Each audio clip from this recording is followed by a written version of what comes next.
Hello everyone, कैसे हो आप सब। आज हम बात करेंगे कि आफ्टर 40 हमें किस तरह की डाइट लेनी चाहिए, कौन कौन सी चीज़ें जो अवॉइड करनी चाहिए और कौन से फूड हैं वो लेने चाहिए कि हम आफ्टर 40 के बाद भी जो हमारी लाइफ है अच्छे से जाए और अपनी जो नेक्स्ट है 40 का जो हाफ है वो पूरा तंदुरुस्ती से जाए। तो उसके लिए सबसे पहले तो ये कि जब हम 40 का टर्न होते हैं ना, तो हमें लगता है कि पता नहीं क्या हो गया, अभी हम 40 के हो गए हैं, अब हमसे वो खाया जाएगा कि नहीं खाया जाएगा, उतनी एक्सरसाइज हो सकती है कि नहीं होती, ये सब क्वेश्चन। कईयों की नींद कम हो जाती है जैसे ही 40 टर्न करते हैं।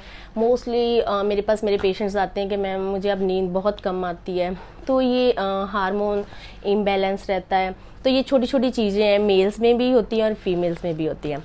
बेसिकली होती क्या है कि जैसे जैसे हमारी एजिंग होती है 40, 50, 35, 37 या ऐसे लेट 30s में हम टर्न करते हैं, तो जो हमारा लीन मसल है एंड बोन डेंसिटी है वो डिक्रीज होना स्टार्ट हो जाती है। जब आपका जो lean muscle and bone density decrease होती है, इसे कैटाबॉलिज्म बोलते हैं। जब ये वाली स्टेज स्टार्ट होती है तो क्या होता है कि जो हमारा मसल मास है वो डिक्रीज हो जाता है। जब आपका मसल मास डिक्रीज होता है तो क्या होता है कि आपका जो बीएमआर है, मेटाबॉलिज्म है, वो स्लो हो जाता है। तो हम उतना डाइजेस्ट नहीं कर सकते, उतना नहीं पचाते जितना कि हम अपनी स्वीट 16 में पचाते हैं या 20s में पचाते हैं। बोलते हैं ना लोग कि यार ਜਦੋਂ मैं 16 ਜਾਂ 20 ਸਾਲਾਂ ਦੀ ਸੀ ਉਦੋਂ ਤੇ ਮੈਂ 5-5 ਰੋਟੀਆਂ ਖਾ ਜਾਂਦੀ ਸੀਗੀ, ਇੰਨੇ ਪਰੌਂਠੇ ਵੀ ਖਾ ਜਾਂਦੀ ਸੀ, ਪਰੌਂਠੇ ਤੋਂ ਬਾਅਦ ਆਈਸਕ੍ਰੀਮ ਵੀ ਖਾ ਜਾਂਦੀ ਸੀਗੀ ਔਰ ਫਿਰ ਵੀ ਮੇਰਾ weight ਨਹੀਂ ਵੱਧਦਾ ਸੀਗਾ। ਪਰ ਹੁਣ ਤੇ ਮੈਂ ਰੋਟੀ ਵੀ ਨਹੀਂ ਖਾਂਦੀ और मैं फूड भी बहुत लिमिटेड लैनी है, एक्सरसाइज भी प्रॉपर करती हाँ, पर फिर भी मेरा वेट नहीं घटता, फिर भी मैं मोटी हो ही जानी हाँ। तो दिस इज़ ऑल के आपका जो मेटाबॉलिज्म है वो स्लो हो जाता है जैसे जैसे हमारी एजिंग होती है। तो एजिंग में जब हमारा बोन मास जो स्लो होता है, बोन मास के बेसिकली मसल मास के साथ ही कनेक्शन है हमारी बीएमआर का, और भी हार्मोनल चेंजेस का भी है, बट ज़्यादा हमारा जो मसल मास जब लॉस होता है तो हम वीक भी फील करते हैं और हमारी ओबेसिटी के चांसेस भी ज़्यादा होते हैं। तो सबसे पहले मैं बताऊंगी कि जो फूड हमें अपनी डाइट में ज़्यादा लेना चाहिए जब हमारी एजिंग होती है। हम ऐसा कुछ नहीं है कि हम खा नहीं सकते, ईट राइट, हमने राइट लेना है, राइट पोर्शन। आफ्टर 40 क्या होता है कि आपका जो पोर्शन कंट्रोल है वो ज़्यादा इंपॉर्टेंट है। हमें फैट्स भी चाहिए, हमें कार्बोहाइड्रेट्स भी चाहिए, वाइटामिन मिनरल्स भी चाहिए, और अपनी डाइट में एक्सरसाइज बहुत इंपॉर्टेंट है, स्लीप भी चाहिए, रिलैक्सेशन भी चाहिए। ये सारे जो फैक्टर्स हैं ये बहुत इंपॉर्टेंट है। तो इसलिए आफ्टर 40 अगर हम जो अच्छे से खाते हैं, मतलब कि ईट राइट लेते हैं, अच्छा डाइट लेते हैं, उसकी क्वालिटी ज़्यादा इंपॉर्टेंट है रैदर देन क्वांटिटी। 20s में क्या होता है कि क्वांटिटी मैटर करती है। हम इतना खा लिया, 5 परांठे खा लिए, परांठे के बाद घी भी खा लिया, गजरेले का हलवा भी खा लिया, कड़ाह भी खा ली, पूड़ियाँ भी खा ली, खीर भी खा ली, बट फिर भी हम फिट एंड फाइन होते हैं। बट जैसे जैसे हमारी एजिंग होती है, इंटरनल जो सिस्टम है वो स्लो हो जाता है। तो हमें इस तरह के फूड जो हैं वो अवॉइड करने चाहिए। खाने तो हैं हमने, बट उनका जो जरिया है वो थोड़ा डिफरेंट होना चाहिए। जैसे क्या होता है कि जब हम 40 के टर्न होते हैं तो मोस्टली कई लोग क्या करते हैं कि फैट्स को ही भुला जाते हैं। वो खुदे के फैट्स तो चाहिए ही नहीं हमें। कई मैं पेशेंट देखती हूँ वो अपनी डाइट में बिल्कुल फ़ैट नहीं लेते। हमें टोटली फ़ैट बिल्कुल नहीं बंद करना, क्योंकि जो फैट्स हैं वो हमारे कुछ वाइटमिन्स के लिए बहुत इंपॉर्टेंट है, जो फैट सोलुबल वाइटमिन है, जैसे ए, डी, ई के। फैट सोलुबल की अब्जॉर्प्शन के लिए कुछ फैट्स हमें ज़रूरी है, बट जो फैट्स की क्वालिटी है वो इम्पॉर्टेंट है। इस जो फेज़ में आफ्टर 40 हमारे जो हेल्दी ऑयल्स यूज़ करने हैं आपने, जिनका के मोनोसैचुरेटेड फैटी एसिड हो, जैसे कि नारियल ऑयल हो गया, सरसों ऑयल हो गया, ऑलिव ऑयल हो गया, कनोला ऑयल हो गया, इस तरह के ऑयल्स आपने अपनी डाइट में ज़्यादा लेने हैं। और ड्राई फ्रूट्स का जो सेवन है वो ज़्यादा करना है, क्योंकि dry fruit is a pure form of good fatty acids, good oils. जो गुड ऑयल्स है वो आपकी बोन हेल्थ को भी अच्छा करते हैं, आपकी स्किन को भी अच्छा करते हैं, आपकी एजिंग को भी रोकते हैं, एंड आपके जो लाइक मेटाबॉलिज्म है उसको भी बूस्ट करने में हेल्प करते हैं। सेकेंडली जो हमारा आ गया कि ट्रांस फैट्स होते हैं, जो फ्राइड चीज़ें हैं, फ्राइड चीज़ें इस एज में हमने कम लेनी है, कम क्या बिल्कुल बंद करनी चाहिए। बिकॉज जो ट्रांस फैट्स हैं वो कोलेस्ट्रॉल भी बढ़ाते हैं और हार्ट डिजीज़ की तरफ भी लेके जाते हैं, ट्रांस फैट्स होते हैं। जैसे हमने समोसा ही फ्राई किया, एक ऑयल में बार बार फ्राई करते हैं, जैसे बेकिंग करते हैं, बेकिंग प्रोडक्ट बिस्किट हो गए, वो भी अवॉइड करने चाहिए आफ्टर 40, बिकॉज इनमें बहुत ज़्यादा सोडियम होता है, और जो सोडियम होता है वो हमारी हेल्थ के लिए अच्छा नहीं है इस एज में। बिकॉज जैसे हम 40 का टर्न करते हैं, जो मिडिल एज है, मिडिल एज में हमारी बॉडी का जो इंटरनल सिस्टम है बहुत ज़्यादा स्ट्रांग नहीं होता। उसको स्ट्रांग करने के लिए हमें हेल्दी फूड खाएंगे तो हम स्ट्रांग रहेंगे।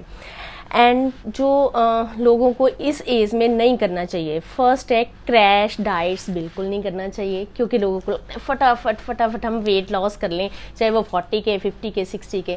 फटाफट वेट लॉस करना, जितनी स्पीड से आप वेट लॉस करोगे उतनी ही स्पीड से वो वापस भी आएगा, बैक बाउंस भी होगा। एंड सबसे इम्पॉर्टेंट, जैसे मैंने स्टार्टिंग में बोला है कि जैसे जैसे हमारी एजिंग होती है मसल लॉस जो वो ज़्यादा होता है। तो अगर आप फास्ट रिडक्शन करते हो, बहुत फास्ट वेट लॉस करते हो, तो जो आपका क्रैश डाइट से क्या होता है कि आपका मसल लॉस होता है। जब आपका मसल लॉस होगा, मसल वेट कम होगा, तो आपका बीएमआर डाउन होगा। वो 5, 7, 10 किलो आप कर तो लोगे, अगर आप ज़्यादा करना चाहते हो तो उसके बाद वो पॉसिबल नहीं है। इसलिए say no to crash diets. Crash diet बिल्कुल नहीं करनी है इस एज में। अपना हेल्दी खाना है, क्वांटिटी पे चेक रखना है, means everything you can have, but उसका क्वांटिटी कंट्रोल होना चाहिए। चपाती भी ले सकते हो, दूध भी ले सकते हो। क्या होता है, आपने इस एज में सुना है मोस्टली लेडीज़ दूध ही लेना भूल जाती हैं कि अब तो मुझे वो डाइजेस्ट नहीं होता। ऐसा बिल्कुल नहीं है। आपकी कैल्शियम हेल्प के लिए वो दूध छोड़ के इस तरह के फूड्स लेना शुरू कर देते हैं। आलमंड मिल्क हो गया, सोयाबीन मिल्क हो गया। तो आप बोलोगे कि मैम ये तो हेल्दी हैं, फिर भी मैम इसके बारे में बोल रहे हैं। आई नो ये हेल्दी हैं, बट उसमें शुगर कितनी ज़्यादा एडेड होती है। जो शुगर बहुत ज़्यादा, जैसे आप आलमंड मिल्क की ले लोगे, जहाँ सोयाबीन मिल्क भी है, जब कोई इस तरह के और भी फार्मूला मिल्क्स हैं, तो उनमें शुगर बहुत ज़्यादा एडेड है। जो शुगर इस एज में पॉइजन है, शुगर बिल्कुल नहीं लेना चाहिए। बिकॉज जो शुगर है आपकी इन्फ्लामेशन भी बॉडी में ज़्यादा करती है, आपकी एजिंग करती है। और एक और इम्पॉर्टेंट बात बताती हूँ कि जैसे जिन लोगों को लगता है ना कि 40 के बाद आपकी मेमोरी जो है बहुत कम है, जी मैं कोई चीज़ रखती हूँ तो मुझे भूल जाती है, ये बहुत कॉमन है। तो वो जब हम मीठे, हमें पता नहीं होता, हम अपनी तरफ से तो मीठा कम खाते हैं कि हमने नहीं खाया जी शुगर, डायरेक्ट वे से नहीं, बट इनडायरेक्ट वे से इनविजिबल शुगर जो लेवल है वो हमारा काफ़ी हो जाता है। जैसे सीरियल्स ले लिए, होम पैक्ड फूड ले लिया, या इस तरह के फूड्स में या इनविजिबल शुगर जो, जैसे मैंने अभी बताया कि दूध नॉर्मल छोड़ के दूसरा दूध ले लिया, तो इस तरह के जूसेस ले लिए, इस तरह के जो शुगर जाता है वो आपकी बॉडी को हार्म करता है। इस एज में शुगर अवॉइड करें, वो आपकी एजिंग भी रोकेगा, आपकी बोन स्ट्रेंथ भी बनाएगा। तो इसलिए मैं ये एक टिपिकल कह सकते हैं इम्पॉर्टेंट पॉइंट है कि शुगर आपने कम करनी है। शुगर कम करोगे, आपकी मेमोरी भी इंक्रीज होगी, आपकी बोन हेल्थ भी अच्छी रहेगी, आपकी स्किन भी ग्लो करेगी, और आप जल्दी एज नहीं लगोगे। And third is packed snacks. आजकल बहुत ट्रेंड है, वेस्टर्न कल्चर तो हम बहुत जल्दी अपना लेते हैं, कुछ भी हो इजी है भी। आज हमने ओट्स लाए है ना, लाइक म्यूसली लाई, या कुछ भी इस तरह के पैक्ड फूड जो हैं, या लाइक नमकीन्स हो गए, सॉल्टी, जो भी पैक्ड फूड है यू हैव टू अवॉइड, वो हमने अवॉइड करने हैं। रीज़न बीइंग जितने भी पैक्ड फूड हैं उनमें सॉल्ट, सोडियम कंटेंट बहुत ज़्यादा है। इस एज में बॉडी का इंटरनल सिस्टम इतना स्ट्रांग नहीं होता कि वो सोडियम को फ्लश कर सके। तो इसलिए ट्राई ये करना है कि पैक्ड फूड जो है अपना अवॉइड करे, घर का खाना ही खाए जितना भी हो सकता है। अपनी स्टफ्ड रोटी खाओ, मिस्सी खाओ, आलू वाली खाओ, पनीर खाना है तो घर का बना हुआ पनीर खाओ, स्किम्ड मिल्क का। जो पैक्ड फूड है जैसे क्वैक, लाइक जो इंस्टेंट, जिनमें सब कुछ एडेड होता है, नमक मसाला, इंस्टेंट ओट्स भी आपने सुना, इंस्टेंट मैगी भी सुनी, तो ये सब फूड आपने टिपिकल अवॉइड करने हैं। और फ्रोज़न फूड भी अवॉइड करने हैं। एंड यू कैन से कि जैसे ड्रिंक्स होगी, जूसेस हो गए, जूसेस भी अवॉइड करने। इन सब में अडल्ट्रेंट्स तो होते हैं, लाइक उनको प्रिजर्वेटिव भी होते हैं, बट सबसे ज़्यादा जो नुकसान करते हैं वो है कि इनमें सोडियम बहुत ज़्यादा है, क्योंकि इस एज में कोलेस्ट्रॉल बनने के भी चांसेस होते हैं, हार्ट डिजीज़ के भी, डायबिटीज़ के भी। और जो मैंने पहले बताया है कि सोडियम फ्लश आउट ज़्यादा नहीं होता इस एज में, तो इसलिए ये पैक्ड फूड तो आप अपनी लाइफ से डिलीट कर दो आफ्टर 40, अगर आप चाहते हो कि फिट, जवान और तंदुरुस्त रहना चाहते हो। और उसके बाद है ओवर ईटिंग। जैसे हम 20s में ओवर ईटिंग करते हैं ना भाई, इस एज में ओवर ईटिंग हम अफोर्ड नहीं कर पाते और ना ही करनी चाहिए। हमेशा आप ट्राई करो कि 5 स्पून लेस लो जो आपने एक्चुअल फूड लेना है। मीन्स हमारे, अगर आप 4 हिस्से हैं हमारे पेट के, तो 3 पार्ट ही भरो, 1 को खाली रखो, मतलब 5 चम्मच हमेशा कम खाओ। बिकॉज अगर आप ओवर ईटिंग करोगे तो डाइजेशन का तो इशू आएगा ही आएगा, उसमें एसिडिटी ये सब प्रॉब्लम्स आएंगी, फिर आपको वो डिफ़िकल्ट रहता है, कॉन्स्टिपेशन टाइप प्रॉब्लम्स भी हो जाती हैं, एसिडिटी कई लोगों को ओवर ईटिंग से, ओबेसिटी तो है ही है सीधा ओवर ईटिंग से, बट इस तरह के इश्यूज भी आते हैं डाइजेशन रिलेटेड। एसिडिटी सबसे ज़्यादा होती है इस एज में, और GERD भी इस एज में सबसे ज़्यादा होती है, इसलिए ओवर ईटिंग इस एज में बिल्कुल ना करें। मैं यहाँ पे ये बोलूँगी कि eat till you are satisfied, not stuffed and full. जब तक आप सेटिस्फाई हो जाते हो ना, जैसे लगता है ना एक चपाती खा ली सेटिस्फाई हो गए तो डन, ऐसा नहीं कि उसको भरना है अपने आपके टम्मी को। और जो नेक्स्ट है मैं ये बताऊंगी कि एक्सरसाइज हमें लगता है कि भाई 20 में तो हम रनिंग भी कर सकते हैं, बहुत भागते, तब भी हमारे नीज में पेन नहीं है, और अब तो चलती हूँ थोड़ा सा तो सांस फूलती है, नीज में भी पेन है, डॉक्टर ने मना किया, आधी 40 वाली लेन में तो डॉक्टर्स ने मना ही किया होता कि वॉक नहीं करनी है, आपके नीज में बहुत गैप है। तो इसलिए इस एज में मैं आपको बोलूँगी कि आपने स्ट्रेंथ ट्रेनिंग एंड योगा का कॉम्बिनेशन करना है कि आपका मसल वेट बढ़े, ये बहुत इंपॉर्टेंट है इस एज में। इस एज में जनरली क्या करते हैं कि लोग अपनी एक्सरसाइज को बंद कर देते हैं, एक्सरसाइज बिल्कुल बंद नहीं करनी। मीन्स अगर जिनके नीज में या कोई इस तरह का इशू है वो अपने वॉक को अवॉइड कर सकते हैं, साइकिलिंग करें, बट जो कॉम्बिनेशन है मसल ट्रेनिंग का प्लस योगा का कॉम्बिनेशन बहुत अच्छा है, वो करें, इससे आपका मसल वेट भी बढ़ेगा। अगर मसल वेट बढ़ेगा तो जो आपकी फैट की बर्निंग कैपेसिटी है वो और बढ़ेगी, आप स्लिम भी रहोगे, फिट भी रहोगे, और आपकी बॉडी में फ्लेक्सिबिलिटी भी रहेगी। एंड जो लोगों को लगता है ना स्पोर्ट्स ड्रिंक भी, हम डाइटिशियन ने तो हमारी कोल्ड ड्रिंक बंद कर दी, अब हम सोडा ही ले लेते हैं, सोडा स्पोर्ट्स ड्रिंक इस तरह की ड्रिंक्स काफ़ी लोग लाइक करते हैं और लेते भी हैं।